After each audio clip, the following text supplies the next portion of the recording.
প্রিয় দর্শক আসসালামু আলাইকুম।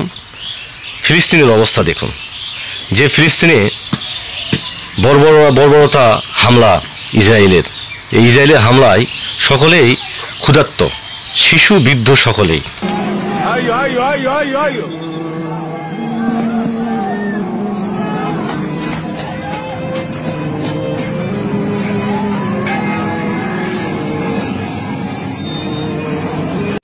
বিমানে করে খাদ্য সরবরাহ করা হচ্ছে।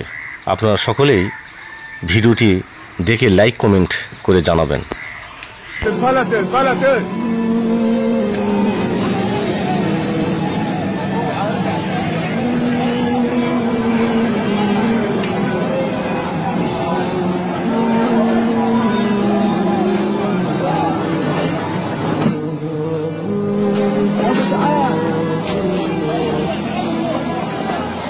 يابا تعال انت بقى اشرد اشرد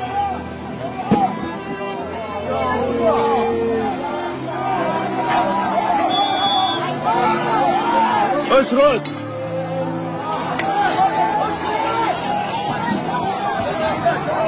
براء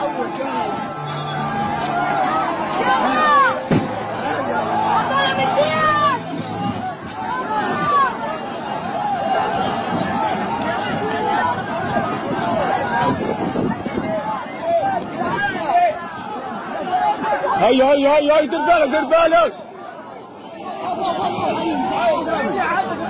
لسه প্রিয় দর্শক, আরেকটা জিনিস আপনারা দেখতে পাবেন, সেটা হচ্ছে কয়েকদিন আগে ফিলিস্তিনে বর্বরতা ঘটনায় শিশু বৃদ্ধ সকলের লাশ নিয়ে বাবা মা ঘুরতেছে।